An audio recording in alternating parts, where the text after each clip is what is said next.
Super happy that you're here. Thanks for joining us. If you've been following along the series, we've talked to investors, founders, we've talked to lawyers, and now tech, which is a really huge part of blockchain. So to kick it off, I'm just going to ask everyone on the panel to introduce themselves and tell you a bit about what they're working on. Can we turn the volume down a little? It's really loud. Blaring in Ronan's ear. Hello, mic check. Hi, my name is Zane Witherspoon, um, also known sometimes as DJ ETH Ledger. I am the You CTO just at. played at South by Southwest. Yeah, actually, a couple nights ago. um, yeah. I'm the CTO of Dispatch Labs, a new exciting blockchain protocol company building one of the new next-gen blockchains, as well as being a founding partner at the Bureau, sort of a full services blockchain ecosystem. Should we go into depth a little bit about our background, or? Yeah, okay, cool. So I was in network security mostly before getting into blockchain in 2016. I interned at Raytheon as well as did DDoS mitigation with NexusGuard, and I made my way into the Ethereum community via the SF Ethereum meetup, which I still help co-organize today. And I take a lot of inspiration from the developer community that Ethereum has been able to establish, and their introduction of smart contracts into the whole blockchain ecosystem has really, really accelerated the pace that we're seeing dApp development today.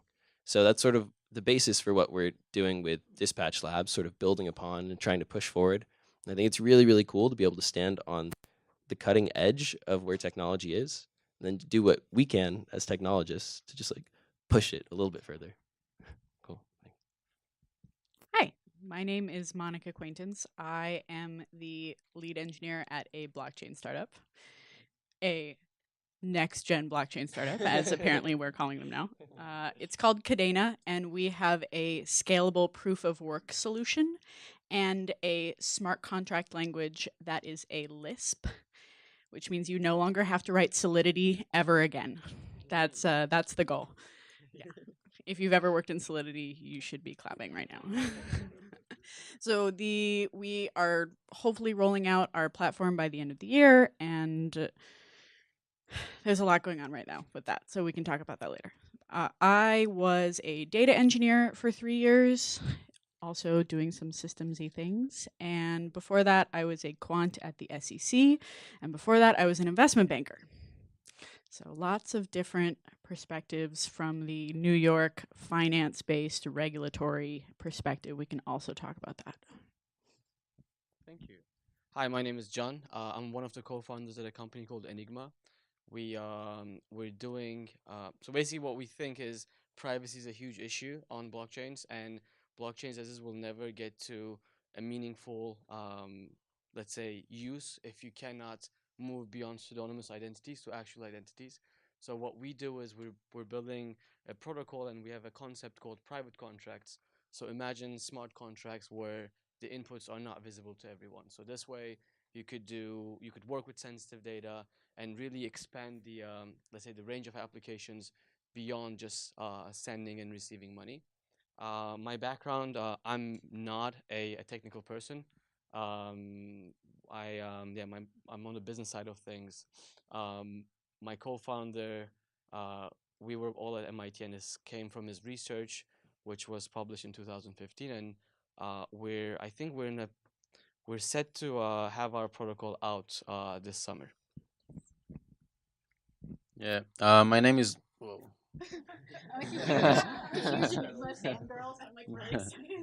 My yeah, it's kind of weird. I hear myself twice. So my name is Ronan. I started the blockchain at Berkeley organization. It was the first university ecosystem in for blockchain. We do consulting, education, and R&D. We teach a few classes at UC Berkeley, from fundamentals to development. It's all open source, and also people can come and join. We do a lot of meetups. We do some research in like stablecoin, crypto economics, some protocol and consensus level, and consulting. Our main clients are Fortune 500 companies. So we've done a lot of projects for Airbus, Qualcomm, BMW, kind of help them understand where blockchain actually makes sense, not what the big four are selling them. And then we have developers that sit down and actually build the proof of concept or the pilots and until full production. And then now today we recently launched a fund that is actually investing in privacy preserving protocols. We also agree that privacy is kind of undervalued. The information today on the public chains are all public, and I think people haven't realized that yet. There's a few companies out there that are doing chain analytics and selling this data to other like marketers, government, and etc. So I think as the user, I think we have to realize that everything we're doing on Ethereum, it's everything is transparent, and people haven't realized that. Like so, that's why we want to push privacy forward. Yeah. Can we get this place a bit cooler? AC. I mean, it's not here. The sweat. Yeah. Hey, Carlos. Oh, there you go. Thanks. He's on it. He's on it. Uh, well, thank you for the introductions. So, as we all know, blockchain moves really quickly, right? So, in the area of tech, what areas do you find most exciting right now? Feel free to just jump in, and we can share mics. We've got two. Specific to blockchain? Yes. Cool. Yeah, there's a lot of really cool emerging tech happening inside of blockchain right now. I think that the development of new consensus protocols is absolutely fascinating. It's like how we can decide on truth. I think it's super fundamental. Every type of currency needs one, and we're seeing more and more being developed left and right. Proof of stake, proof of work. Proof of work was the OG one. It's still holding it down.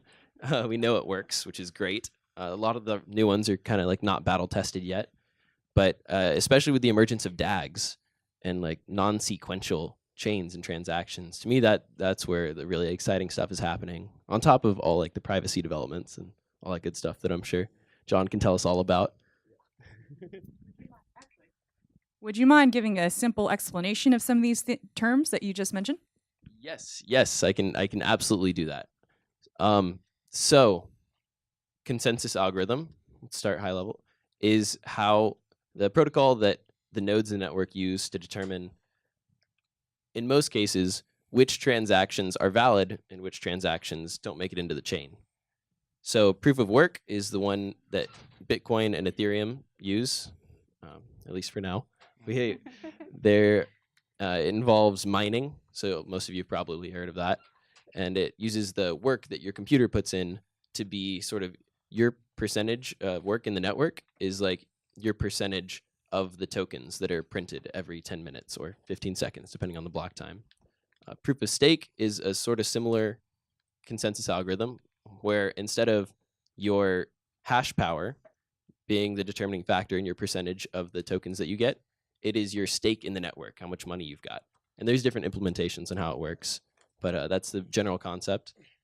There's a lot more coming out, like delegated proof of stake, where you can use your stake to elect a few people in order to be able to keep consensus for the whole crowd. And there's a really new one called DAGs, which you've probably heard of IOTA, Ryblox, maybe Nano. And yeah. I have a huge problem with DAGs, actually. Oh, tell me about I them. really Yeah, dislike yeah, DAGs very deeply. Tell me Because I'm not financial doing so long trading either. systems most of them are built on DAGs. And you have this problem that I like to call the everybody trading Apple problem, which is where they're fine in terms of performance as long as everybody's trades are evenly distributed across the network. But when something becomes popular, like CryptoKitties or Apple, everybody suddenly wants this one thing, which means you have to be constantly reconciling that thing, which becomes a huge network bottleneck.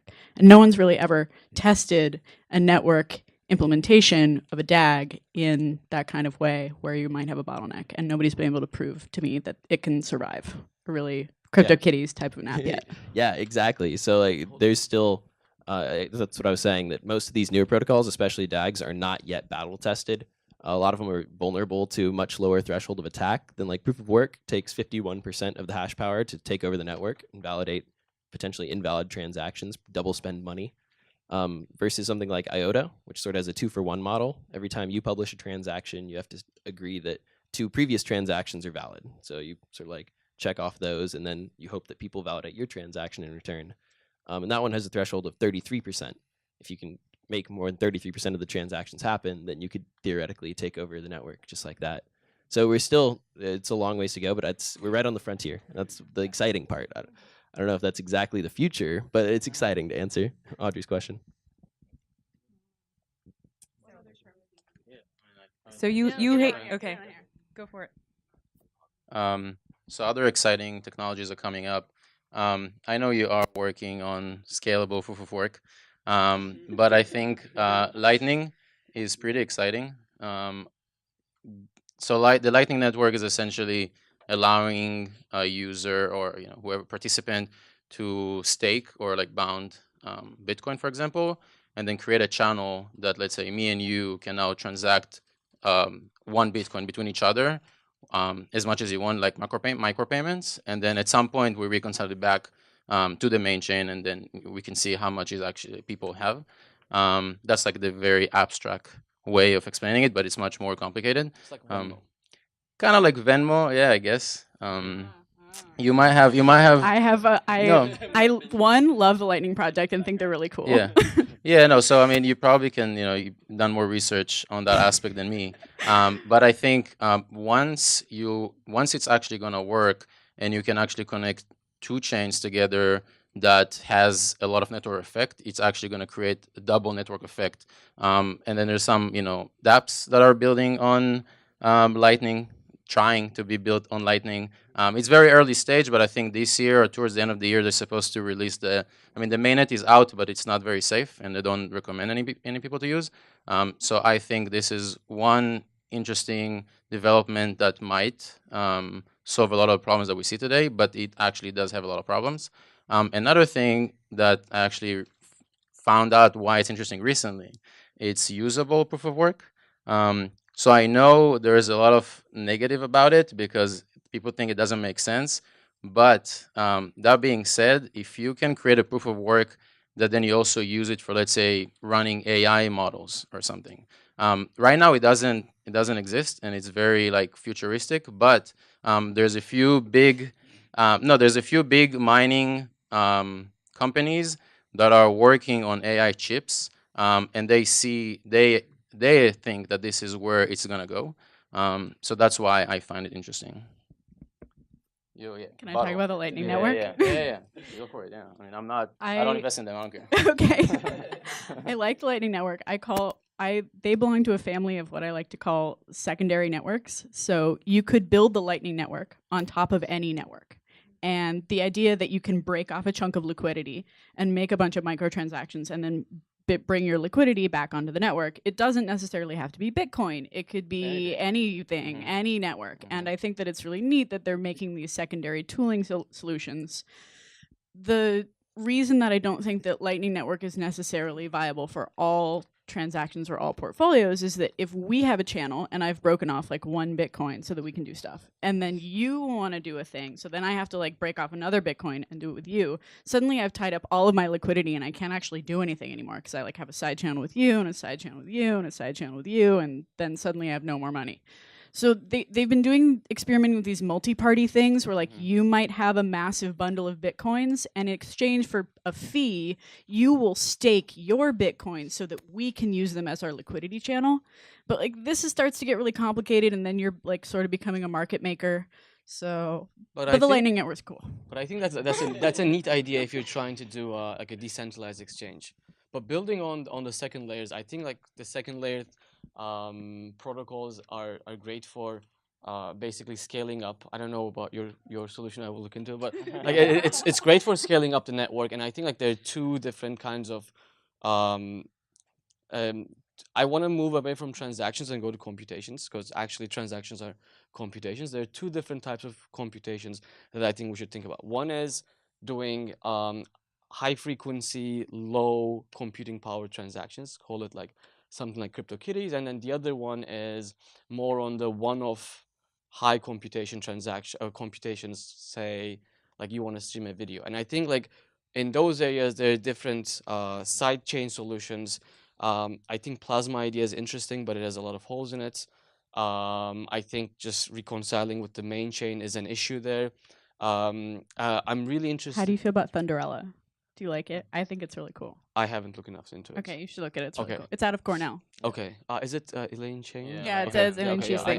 The Okay. like proof of stake on top of proof of work, and then Is- if your Byzantine fault tolerant system breaks down, then you resolve back to proof of work. Okay, I'm actually flying to Boston this week, so I'm gonna.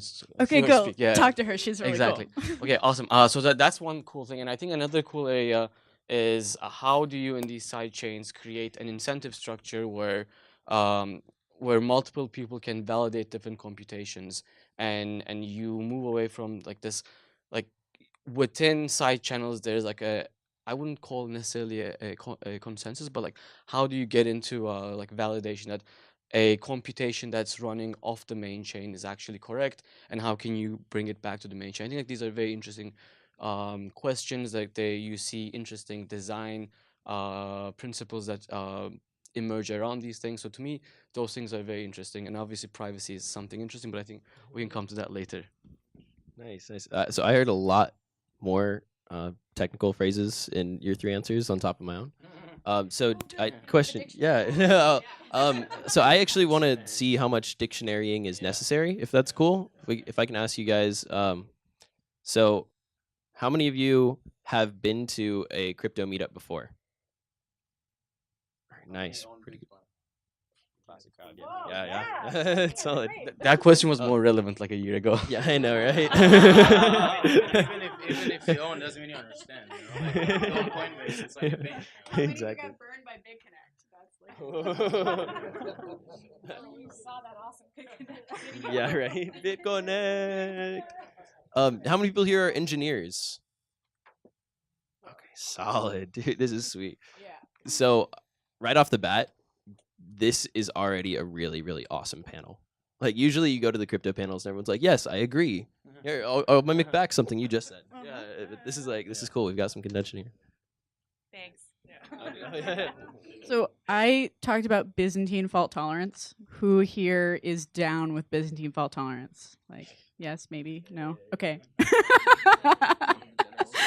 Okay, so BFT is a traditional consensus protocol, and it is also battle tested. It has been around for a really long time, and it is the solution to what is colloquially known as the Byzantine generals problem, which is that we are the generals in an army, and we all are like mounting this campaign, and you have a platoon and you have a platoon, and we have to send messages across the battlefield to each other, but one of us might be a traitor and one of us might be trying to sabotage the battle. And how do you trade messages so that we know that the message that you get is a valid one and not a traitorous message? So this consensus protocol is a deterministic one where like you get a message, you get a message, you get a message when you vote. And when you vote, it is deterministically determined whether this transaction is going to be accepted or not accepted. So this is the backbone for systems like Raft is similar to this, and proof of stake evolves out of this idea where we all should vote on whether something is confirmed or not. And this is like completely different from the idea of proof of work, which is a probabilistic model. Yeah, go. Sweet. Go. What else? What are we missing? Things we're excited about. Yeah. I'm really excited about all of these super solid concrete applications that I've heard being developed on. Like, there's a woman that I know who's doing securitized real estate improvements on top of Stellar, which I think is just super cool because it's something that's tangible. It's this idea of you can unlock the value of properties that are right now considered to be too risky or too low value for much of these securitized commercial real estate projects.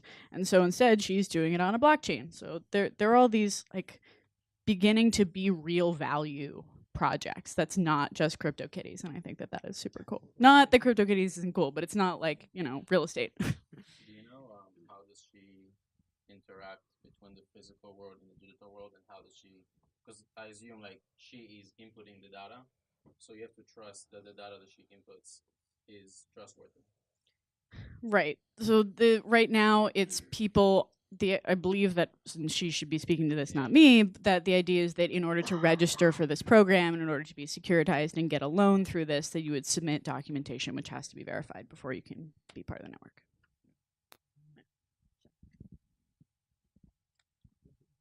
Cool. That's a lot of very exciting stuff. So I'm glad you did that kind of poll because there are a lot of engineers in the room and a lot of them are thinking about building their own projects. So as they're kind of trying to figure that out, what are the most important things they should be thinking about and how should they evaluate? I don't know that anyone's going to go out and build their own chain, but if they were versus, building on top of something existing and, how to evaluate this one versus that one. Yeah. So, being someone who's building their own chain, I would say don't. No, I'm just kidding. Don't try to compete. It depends on your application, of course. If you've got a really, really amazing idea that you think would be a game changer for dApp developers out there, absolutely go and try and build a platform that solves a really strong pain point that right now you can't do with dApps. Or if you've got some new functionality that you think can make it happen. But first, do a lot of research. Make sure that there's not already a solution out there, which a lot of them are still kind of underground. We're still very, very early days in the world of dApp development. There's a lot of pain points still to be discovered. It's like when the iPhone came out, we didn't know that the killer app was going to be ride sharing for like another 10 years. And I really, really don't believe that we've discovered the killer dApp yet. So if you're trying to decide what platform to use, there's obviously things to take in consideration, like who your audience is. Is it enterprise, who's used to paying kind of transaction fees, or is it more consumer facing, who's not used to having to pay to click the upvote button on Reddit? How much data are you using? Is it realistic to store that in a shared ledger, or are you looking for a distributed file system? It really comes down to a lot of almost nitpicky kind of little details about what your application is, and no applications are identical. You've got a lot of different options to pick from when you're building your dApp stack. You've got decentralized storage platforms, you've got your decentralized state machines, you've got decentralized compute, you've got decentralized security, you've got decentralized key management systems, et cetera, et cetera, et cetera. So depending on your use case and your application, do some research and ask questions. Coming to events like this, I think, is the most valuable thing you could probably possibly do if you're trying to build a dApp. And being able to ask questions to real people who have already done a lot of this research just makes things go a lot faster. I'm going to put an olive branch out here and say that you should probably go talk to people that have written things on top of the Ethereum network, because it is the single largest network that has the most things written on top of it. And the resources there in terms of people that are excited to talk about Solidity, even though I don't like Solidity, is huge. And just the ability to do exactly what you said, which is be able to brain dump from somebody who's already looked in deeply into some of these problems, is really can help you get ahead of a significant amount of pain. And I like how supportive the Ethereum network is. They're really fun and they're really cool. And I think that they are going to be in it for the long haul. And I hope that someday we can create our own just as cool community around our own smart contract language, which you should also look at. It's also cool. It's called Pact. So. I'll take a different approach. I don't think that dApps are the best thing to do right now. Just because I think it's just way too early to even think about what dApps or what applications will come out of this technology. We're working with a lot of Fortune companies, and it always seems like they're trying to shoehorn existing use cases to a new technology. And they don't really understand that it's like, that's not how you want to think about it. When we advise teams that come up to us and ask for their investments or ask for advice, if you have a dApp idea, let's say, for example, some proof of location that allows you to, like, everyone in the room now is going to get $10 in the click of a button, for example. There's a few use cases you can come out of it that will be very useful in the future. But instead of building the application or the use case, try to build a protocol that allows to build many use cases on top of it.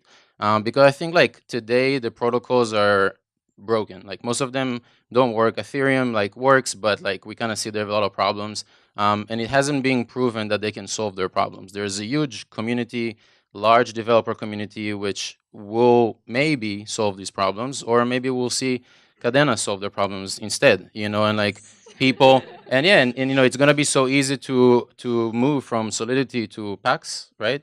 And I think that's what I would recommend you to like make it super easy to just steal developers from the Ethereum community. Don't worry, we're working on it. Yeah, you know, so and that's how you kind of steal the network effect. What are you doing Um, tomorrow? Yeah, so I think like trying to figure out what protocols you can build, not application yet, because I think the protocols is something that's way more interesting. It's still early, so there's no winners. I mean, TCP/IP is not the best, but he won because it was kind of like too big to fail at some point that everybody just threw money in it and built it. So it might be Ethereum, it might be Bitcoin, but we might see much better protocols. Like the way that I say, like Bitcoin is first generation protocol, Ethereum second, and now you see like third generation that actually saw all the problems that exist and trying to solve it in a much more interesting way. So I think if you want to be in a space, like look at the protocol level right now before and find some use cases that you can sell the protocol. So like the normal people understand why you're even building it, but try to figure out like something more on the protocol level first. Yeah, something. So, a couple of years ago, there came this famous article, "Fat Protocols and Thin Applications," and I think that kind of like misguided most of us to think that everything is a protocol, which to which I disagree. Like there are people who try to do, let's say, a protocol for marketplaces. To me, that's not a protocol. That is something you build on Ethereum. You use IPFS to store your data, and if in the future you want to have privacy, because like you don't know you don't want where people to know where Uber picks you up from. You need privacy, you come to us. But to us, like to me, like those are the protocol layer things. Like you don't like so like I think the meaning of protocol has become a bit loose in the last year or so. I don't think you're going to win that battle. I think people are going to steal the term protocol and use it for whatever they want because they've already stolen the term blockchain for things that aren't blockchain, like Exactly. IBM Hyperledger, which is using something that's totally not blockchain, but is calling it block, right? True, but what I'm trying to get to is like building on this. Like if you have an idea to build an app, you probably don't need a protocol to build it. Is a protocol for you? No, it's not. It's using it's on Ethereum. Have they integrated Raiden yet? I don't think rating is red. So to me Completely right. to me they're not. If you're building completely on Ethereum and you don't use any of the other components that Ethereum lacks, then you're not a protocol. But I don't want to be. I like that you believe strongly about this. Yeah. I really liked Ronan's point of view because right now it is so early that there is a lot of value in protocols. At Dispatch, our first idea when I met Matt and Patrick, co-founders, so I am an artist. When I left high school, I had to pick: do I pursue music or do I pursue tech? And I've tried to keep a balance of both, and so far it's gone pretty well. But I thought it would be really, really cool if we could use this power of blockchain to take the middleman out between fans and artists. And so we sort of had this very blockchain 1.0 DApp idea of building a decentralized iTunes, more or less. So you could take out Apple, Amazon, Spotify, who takes a third to like 75% of the profits.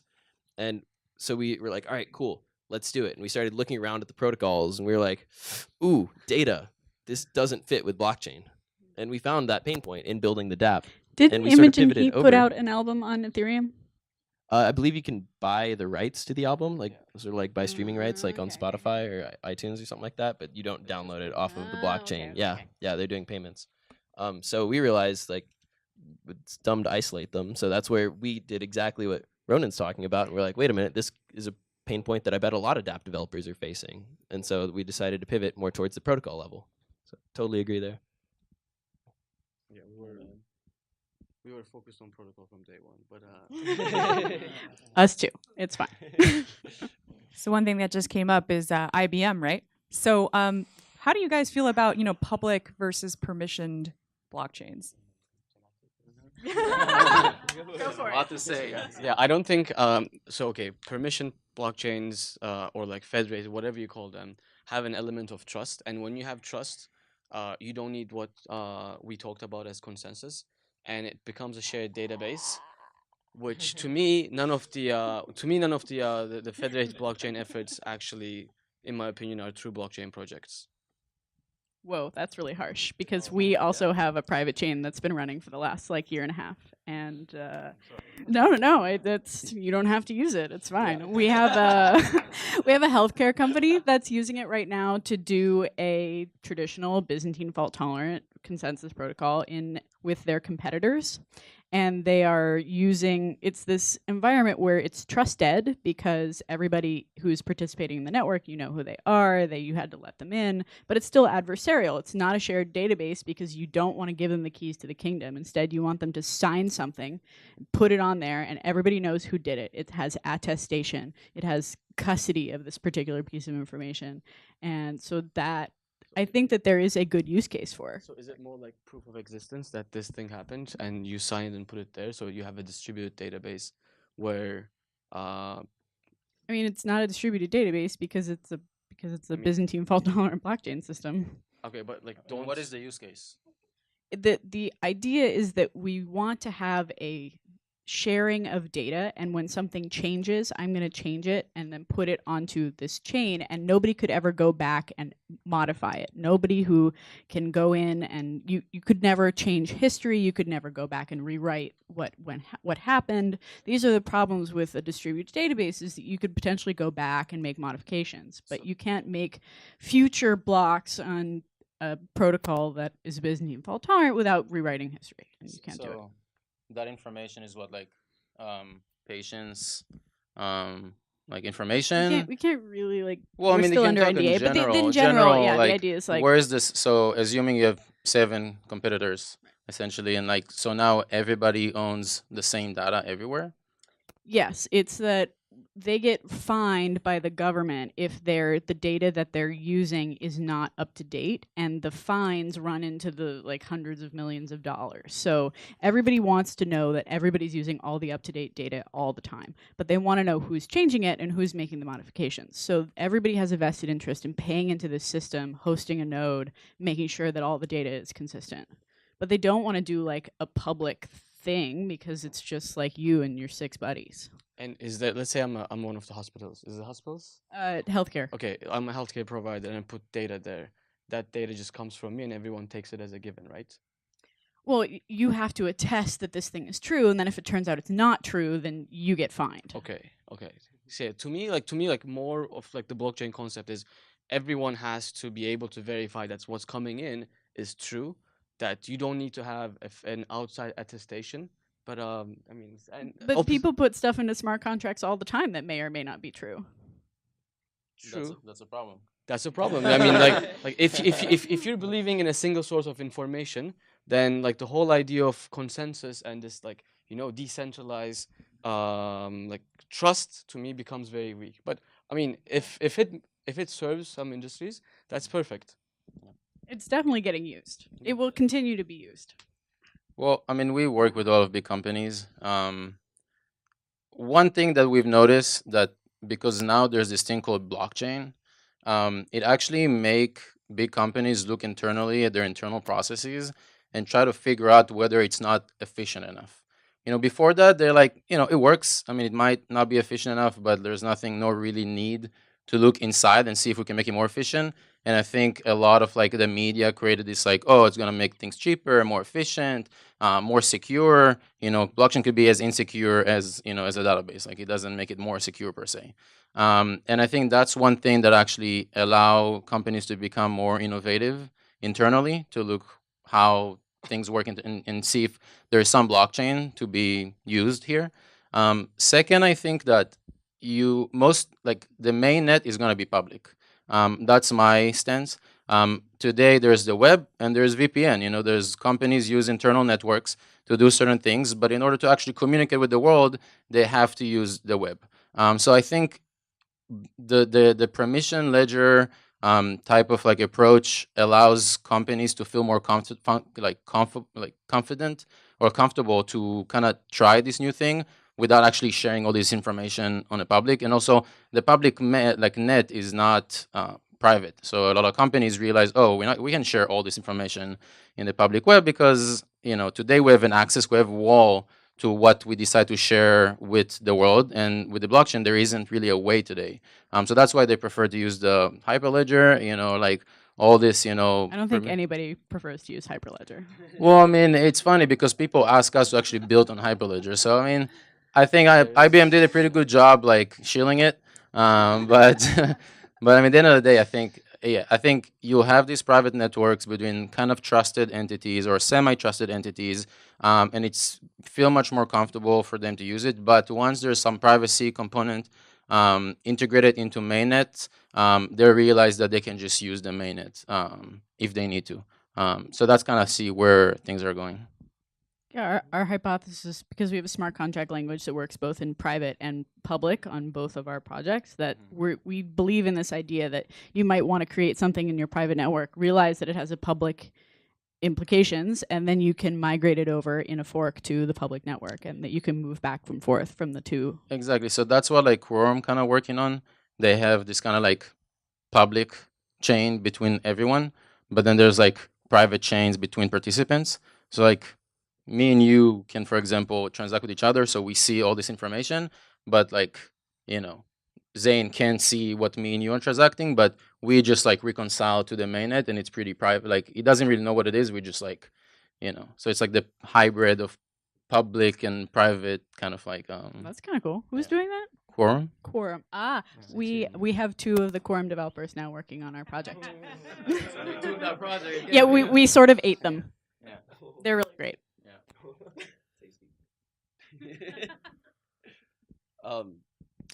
For the most part, I agree with the way that the blockchain is going to turn into like we have the general wide internet, and then we have like the private internets.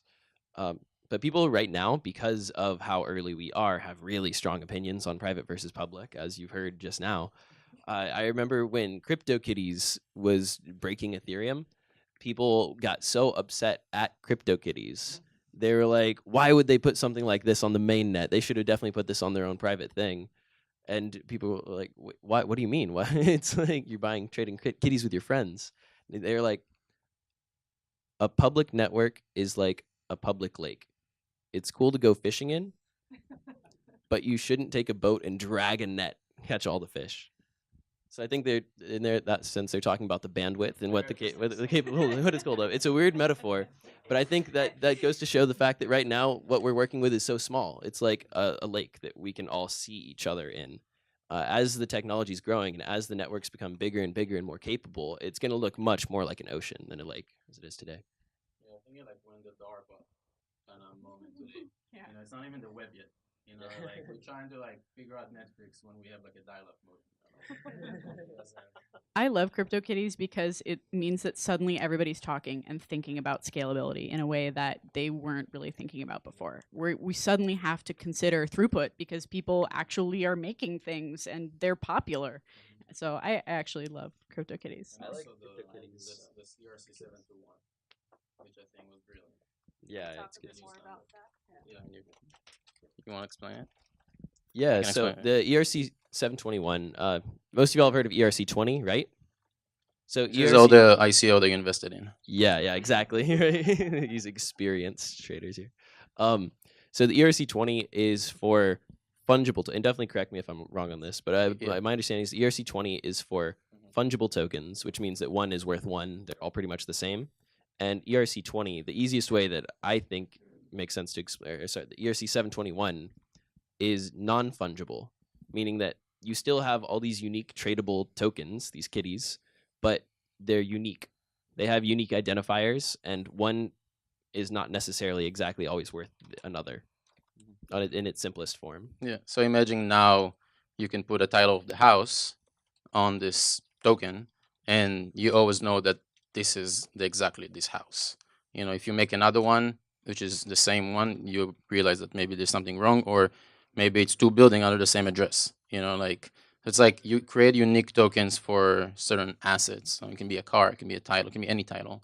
And I think for like enterprise, for example, all the supply chain that they want to do, if you can now tokenize the actual product along the supply chain, like for example, a lot of like shipping, it's still like paper. It's like paper moving from one person to another.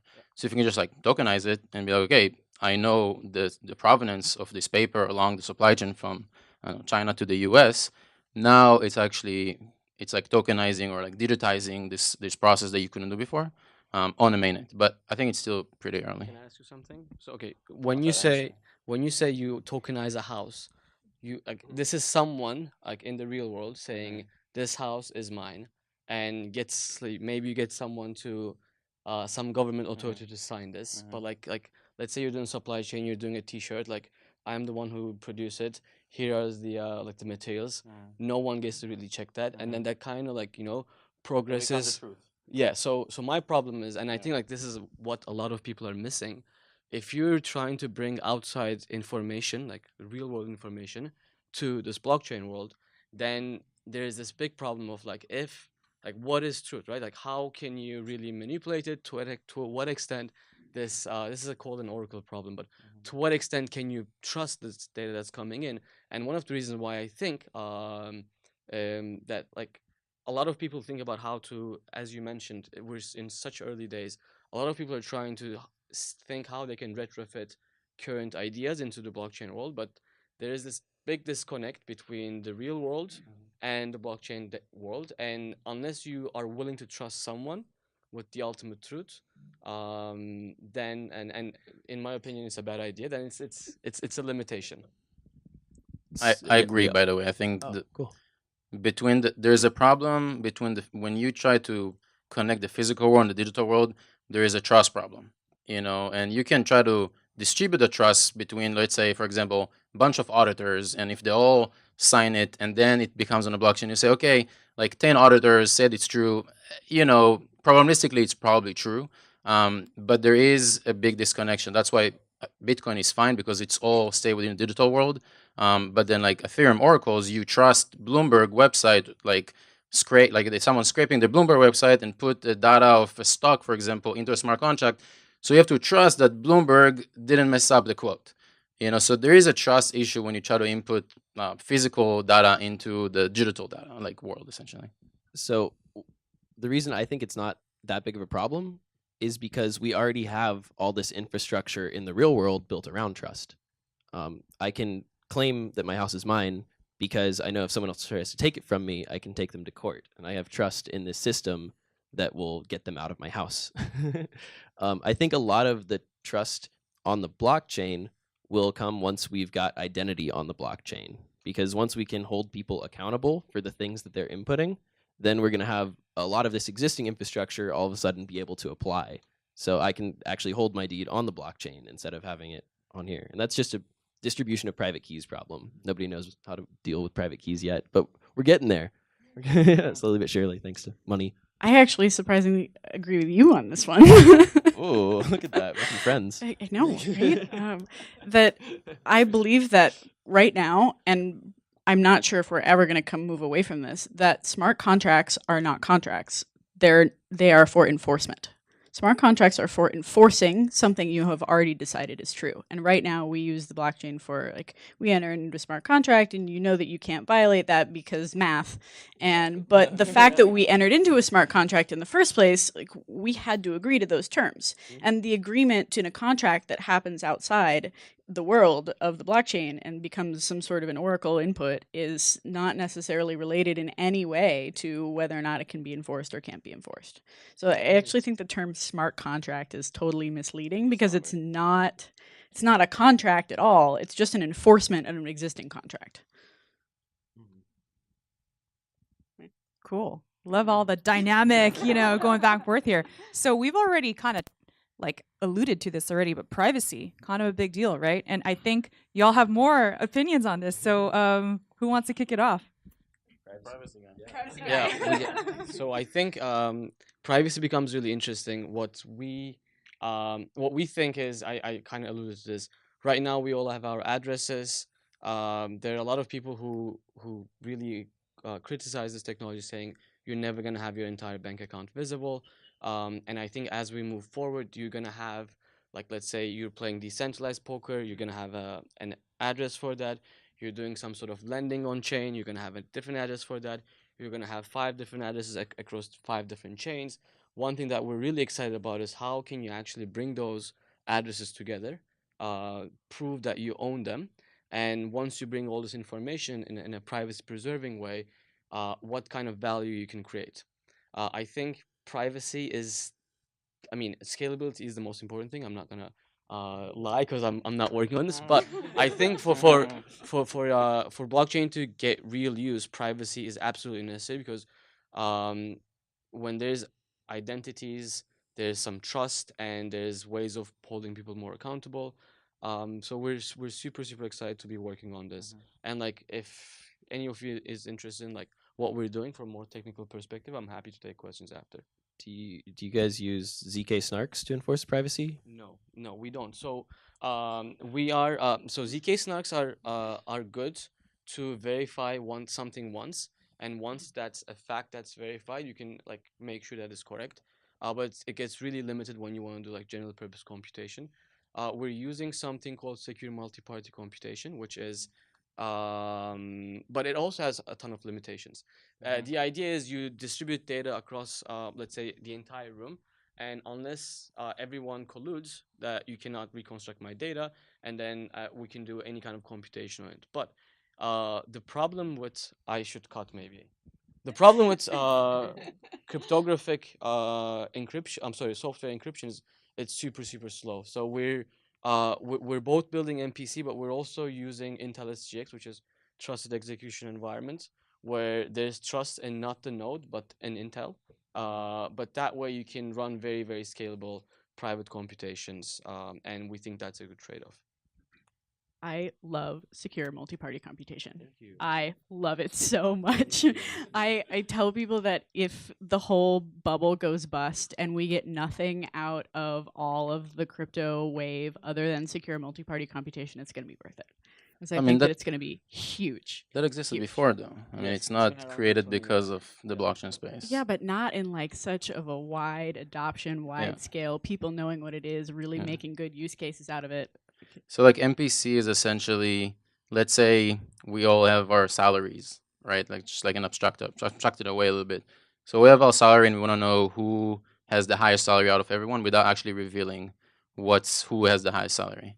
So essentially, we typically in the ideal world, we'll use Audrey. We each one of them give her the amount that each one of us have, and then she'll just tell us what's the highest price. So then like who is the high salary, and then the person that's his salary, he knows that he is the highest one.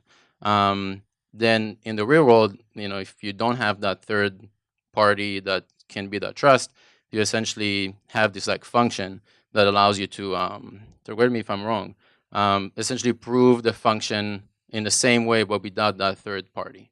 So you have this function and then you output the highest one out of everyone, and then you actually don't have to reveal your input essentially. So that's like an abstract of You secure can multi. find the solution without having to reveal your work, basically. You can, I like to use the analogy of Where's Waldo, where you have the picture book, Yeah. and somewhere everybody's trying to find Waldo. You can reveal Waldo's face to prove that you found him, but you don't have to reveal the rest of the picture to show where Waldo actually is. Yeah, and you do it by, let's say, and yeah, I mean, so you do it essentially. So that's also what they do. They also explain zero knowledge proofs. That's also they use Waldo. So essentially, you have the picture, and then you have like a long, let's say, just white, and you make like a small hole where Waldo is, and you just give it to someone else. So you can just like move it around until you find Waldo, but you actually didn't tell him where Waldo was. Yeah, private computations are fascinating.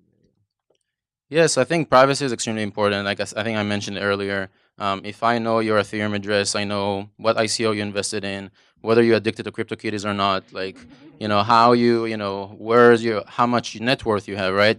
And if you think about it in the real world, if you give me your bank account, I know nothing beyond just that number, right? And I think slowly people realize that, one time I invested with my friend, and then he came up to me, he's like, oh, look how many like Ether do you have? And I was like, how, like, I didn't realize how does he know? And then I was like, it's all Etherscan, like you literally can see everything I have. And it's kind of concerning, because I think like if you ask most people here, it's like, can you tell me each one how much money you have in your bank account? Like 99% wouldn't. And I actually met someone that said, yeah, I don't care, I'll tell you, and I was like, okay, you're like an odd animal, typically you wouldn't do that, right? So yeah, I think that's like why privacy is so important for the personal level. I think from like a personal information, yeah, it's important, but we're already giving away so much today that I think people got used to it. Like Facebook, you post everything, Instagram, different websites, credit cards, it's all over, and I think people just got used to it. But then now it's all these large companies are getting hacked that steal information and like start charging your credit card like $27.24 every month because you really notice that 24.7 because it looks very casual. But that's how they're essentially like stealing identities and money from you. So I think privacy, especially in the next iteration of the internet wasn't like privacy first when we built it, and now we start using HTTPS and different like privacy component that we added later. But if we are building now the next iteration, we should just keep it in mind early on instead of just like realizing that it's too late. Yeah.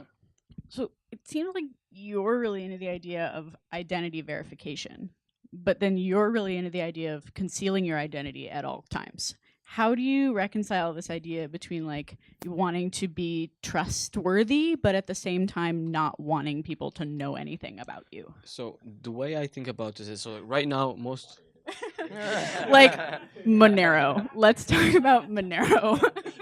s- s- so I think I think one thing to consider is like right now we're mostly thinking about sending money back and forward. But I think if we like there are people who are building decentralized lending applications. I think decentralized finance is gonna happen. And if you want to get into that, like yes, you don't want to reveal all your transactions and all your balances, but if you want some sort of like reputation, whether it's your financial reputation or like you staking is gonna be I think a big thing in the future, like your staking performance, whether you like because like one thing most people don't realize is like these are distributed systems. If you go offline you basically like mess up the entire network, so you don't want people go offline. So like these kind of things will become your reputation. And like there's a protocol called one protocol. If I'm a whale I can pay someone my excess ethereum and they could stake it for me for a fee. Like so a lot of this reputation thing based thing is going to come up. And I think that we're going to move beyond just how much money I have and who I transacted with and whether I play CryptoKitty. Yeah, well, I think identity should be revealed when you want to reveal and whatever you want to reveal, right? Like today, I have to put all my information every time I buy something online. Like, why? Why can't I just like sign something with my private key to say, yeah, this is who I am, and there's some attestation that maybe large corporation already attested that that's who I am. So the website doesn't need to know my whole information. I can decide what I'm sharing, what I'm not sharing, right? Um, I think just like privacy shouldn't be by default, but it should be a right. That's the way I look at it. And one thing, building on that, when you have privacy, you can choose what to share from your identity and what not to share. That's why I think it becomes very powerful. I have this dream that someday we will all have actual ownership of our own digital data and get to choose whether or not we share it. And like, thank you to our hosts today, Google, for having us here. But I don't really want you to mine my data all the time for all the things. And if we can really get to a place where everybody does own all of their personal data, and yeah, maybe I can choose to give my data to YouTube instead of paying a subscription fee every month, but that should be my choice. Okay. GRPD. Yeah, actually, that European Union movement, the GRPD, GDPR. Thank you. Sorry. Yeah. It's F7Q. No. That's actually becoming a really, really big question for a lot of people in Europe, especially people focused on blockchain in Europe. I was fortunate enough to go to Davos, Switzerland for this past World Economic Forum, and we at the Bureau helped co-host this event, Crypto HQ, that was on the promenade outside of the main event, where we had representatives from the European Union come and ask us questions. They got up on stage, and we thought they were going to present something, and they're like, we need you to tell us what sensible policy looks like. And this whole blockchain thing is crazy. It's moving 1,000,000 miles an hour. Does it fall under the jurisdiction of these new regulations? And how can we work with the people making the technology to try and make sure that consumers are protected in the way that you dream they can be, Monica? Yeah. Well, cool. Thank you so much. That is the time we have for the panel. So if I could just get a round of applause for everyone on here. And well, here's the exciting part. So, both of you mentioned you should talk to people who've spent hours and hours looking into this to like try to, get their what they know, right? So, now you get to interact with these awesome panelists in small groups. So, if we could get 2 circles here and 2 circles here, and each of you take a circle, we'll be chatting for about like 25 minutes or so, and then each circle must nominate a spokesperson for them to come up at the end and share with everybody what your circle learned. So go for it. Thank you so much, guys, for coming up here. The mic is yours. I am in the group with Zane, right? Who worked just FYI on Dispatch Labs, right? Which we didn't get to talk about it too much, but it tries to abstract or create a solution for data-intensive applications, and it tries to guarantee some aspects in terms of its rival IPFS. So it's trying to be a better IPFS with better incentivization. Okay. Sorry. All right. So in this group, we talked mostly about consensuses and just the basic building blocks. So we went back and looked at proof of work. What does that mean? And how exactly does proof of work reach consensus?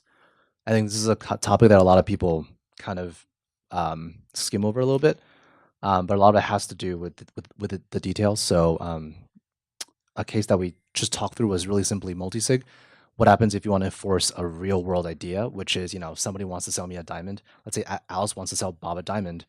If Alice ships a fake diamond to Bob, how does Bob make sure that Alice doesn't get the funds? And without going too much into it, that's kind of multi-sig in a nutshell, and you can read about it via Bitcoins.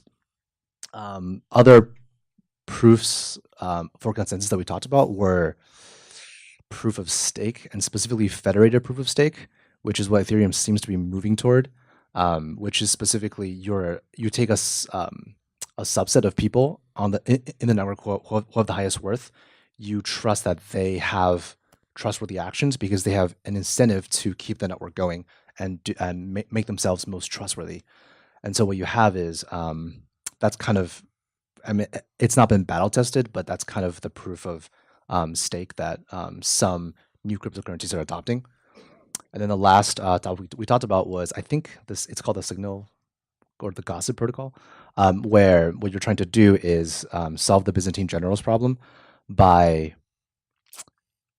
sending a series of gossip messages that are not necessarily trustworthy, but which have guaranteed arrival. And once they arrive in every general's notes, every general has to be trusted to have a common way to sort through all these messages and reduce them to one source of truth. And so that's kind of the new, that's in a nutshell what the gossip protocol is. Again, I haven't done too much reading about it, but it's a Googleable term. So, and that's about it.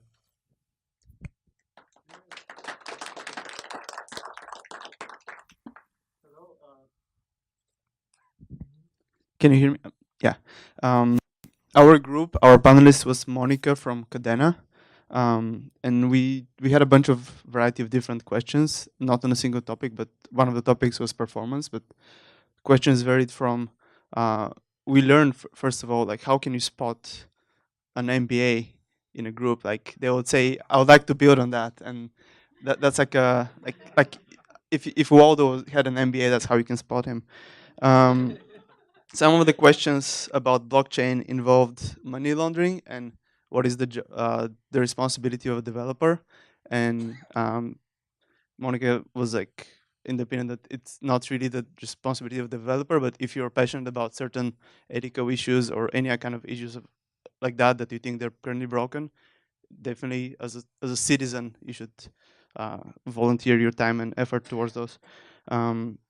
We had a question about trust in real world, whether when somebody says like, oh, this is how much I make, and you make a multi-party communication about it and you try to prove it, but how do you know whether information is true in the real world? And that's currently something blockchain doesn't provide the solution yet for. So we also talked a bit about Kadena and some of the cool tech that they're building. They have some great stuff like performance. They can do apparently 10,000 transactions per second, so that's quite a lot. But it's still less than Visa. How many transactions Visa does, but it can Kadena can scale forever. So yeah, is that not true? Okay. Um, and some of the advantages they have like multiple blockchains, and so they could use them for load balancing when, let's say, if you have the new CryptoKitty, it can be in a certain blockchain or number of blockchains, so then you can isolate performance issues. We also learn about why they use Lisp and that's to actually constrain the basic set of instructions. I think that their virtual machine can execute in order to protect uh, the developers from writing for loops that keep depleting their Ethereum or other things, other currency. So other things like that can be solved at the language level. Yeah, that's all I can remember. So, wow. So in my group, we talked mostly about regulations. Uh, we pretty much bombard them with questions about how how our government's gonna come at in crypto, um, because we've seen a lot of scams and people using the argument of privacy to do things like child pornography and all these things. So governments are against that. So it's finding that equilibrium between the innovation and the doing what's right for investors and people. um, and also we talked about uh, the equilibrium between scalability and security and privacy. The more scalable it is, probably the least privacy or the less private, the less secure it is. So this is obviously a very interesting topic right now. So that's what I remember mostly. So thanks. So I'm with Ronan's group. We started off with talking about trust. Trust was, mentioned to be subjective, but by default, people trust people. Um, but w- when I think we were talking about that there is no right answer for finding out whether there is when there are adversarial behaviors that's on the network or when there's an attack on the network. I think trust is going to be challenged quite a bit. I think all of us going to know that. Also, there was an example about storing gold. Digix is kind of doing that, where they have three different parties to sign: an auditor, custodian, and an admin, or sort of like a bank. That's a really good example of a real world transaction that's being digitized in a blockchain world. And also talked about Tether, where USDT had $20 million missing, right? So, like when they were questioning that, like they were like finding out that there wasn't an auditor in the equation. So, yeah. So, and then I think there was a question about the trends of blockchain. Um, there were use cases around licensing software. That's kind of on the legal use cases. There talks about supply chain. Um, Also very similar to Monica's group, where we're expressing the concerns about the connections from the real world and how does that tie to the blockchain world.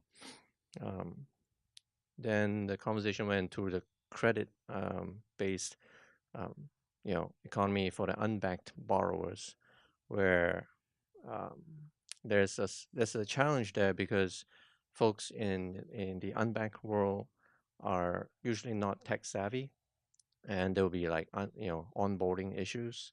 Um, this concept is interesting because how do you build a reputation model from a set of group of people that are first technologically challenged, and second, they don't have a way to prove their reputation in any ways. And then a couple of use cases where Bloom and Libra is trying to solve the problem through staking and lending, I guess. Also, I didn't catch the full conversation about the Stanford effort, where there were skeptics on how do you break blockchain, and if there's a way to make money off of a concentrated place, why not? Somebody's going to cheat on it. And my ad lib to this is that like the recent hacks on exchanges, there's just so much money on exchanges. I think there's a lot of incentives for people to try to break the exchanges and make money off of it. And we've already seen use cases like every 6 months out of that. Unfortunately. And also the last one is about the new investment models. What are problems around it? I think the current ICO model is pretty broken because there's a romantic relationship between a utility token and investor token. There's no solve for this because there should be a way for investors to be incentivized to keep the investments of the tokens, maybe through payment of dividends or some kind of returns through equity play, versus the consumer token where people are actually incentivized to use the tokens for whatever that was advertised that the blockchain was advertised for. I think we covered all that.